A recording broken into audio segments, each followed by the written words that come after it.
जागेगी या इस बार भी सिर्फ दावे होंगे? वजीर आजम का कराची समेत बड़े शहरों में खुद मुख्तार बल्दियाती निजाम लाने का ऐलान। तकरीब से खिताब, कहा नए बल्दियाती निजाम से वाकई तब्दीली आएगी। ब्यूरोक्रेसी में इस्लाहात ला रहे हैं, अब जो गलत काम करेगा उसका तबादला नहीं होगा, नौकरी से फारिग किया जाएगा। डीसी, एसी या थानेदार पैसों का मुतालबा करे तो पोर्टल पर निशानदही करे।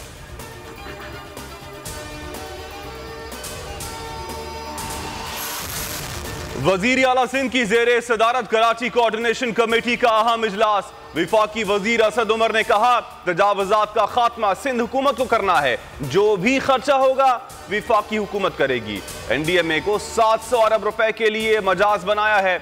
मुराद अली शाह कहते हैं शहर में सफाई से मुताल्लिक खास मुहिम शुरू की जा रही है।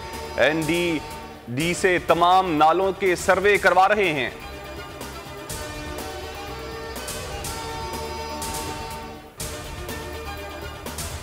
पोजीशन फिर आमने सामने। डिप्टी कमिश्नर लाहौर का मीनार पाकिस्तान पर जलसे की इजाजत देने से इनकार। कहते हैं कोरोना फैल रहा है, इन हालात में जलसे की इजाजत नहीं बनती। मुस्लिम लीग नून के अरकान असम्बली की नजरबंदी के कोई अहकामात नहीं मिले। राना सनाउल्लाह का रद्द अमल, कहा मुल्तान जैसे हालात पैदा किए तो तसादुम का खदशा है, जिसकी जिम्मेदारी हुकूमत पर होगी।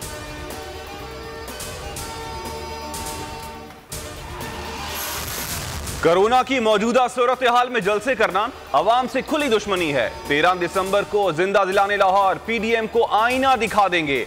वजीर आला पंजाब उस्मान बुजदार का बयान। फिरदौस आशिक अवान ने कहा राजकुमारी के बयानिए से तो अहले खाना भी इत्तेफाक नहीं करते। नून लीग और पीपल्स पार्टी को उनकी अपनी सफों से सरप्राइज देंगे।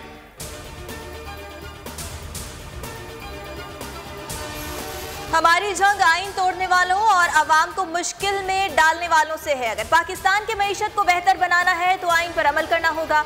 शाहिद खाकान अब्बासी का फैसलाबाद में वाक़े से खिताब, कहा आज मुल्क में ऐसा हुक्मरान आया जिसकी सोच बहुत छोटी है। एहसन इकबाल ने कहा 13 दिसंबर को सेलेक्टेड हुकूमत का खात्मा होगा।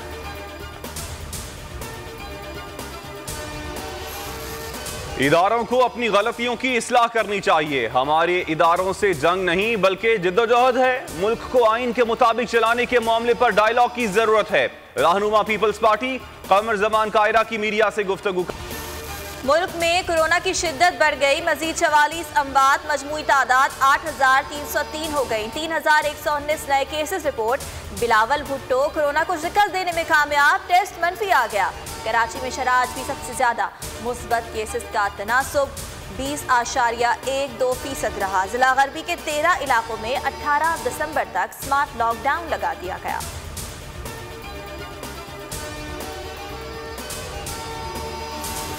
जस्टिस काजी फाइज ईसा की सदारती रेफरेंस के फैसले पर इजाफी नजरसानी दरखास्त दाखिल। सुप्रीम कोर्ट से इस्तदा समात टीवी पर लाइव नशर करने का हुक्म दिया जाए। सरकारी ओहदेदारों ने मेरे और अहले खाना के खिलाफ प्रोपेगेंडा मुहिम चलाई। जस्टिस मकबूल बाकिर, जस्टिस मंसूर अली शाह और जस्टिस याहिया अफरीदी को भी बेंच का हिस्सा बनाया जाए। नजरसानी दरखास्तें समात के लिए मुकर्रर।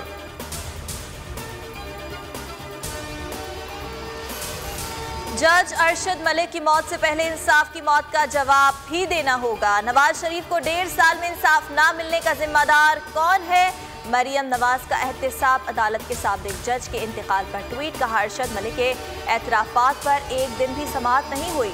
वो दिन दूर नहीं जब अवाम हकायक जान सकेंगे।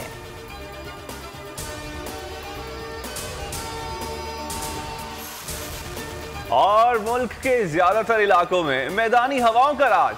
मगरबी हवाओं का एक कमजोर सिलसिला आज रात से मुल्क के बालाई इलाकों में दाखिल होने का इम्कान है। कश्मीर, गिलगित और बालाई खैबर पख्तूनख्वा में मतलाबर आलूद रहने के अलावा बारिश और पहाड़ों पर हल्की बर्फबारी की तवक्को है।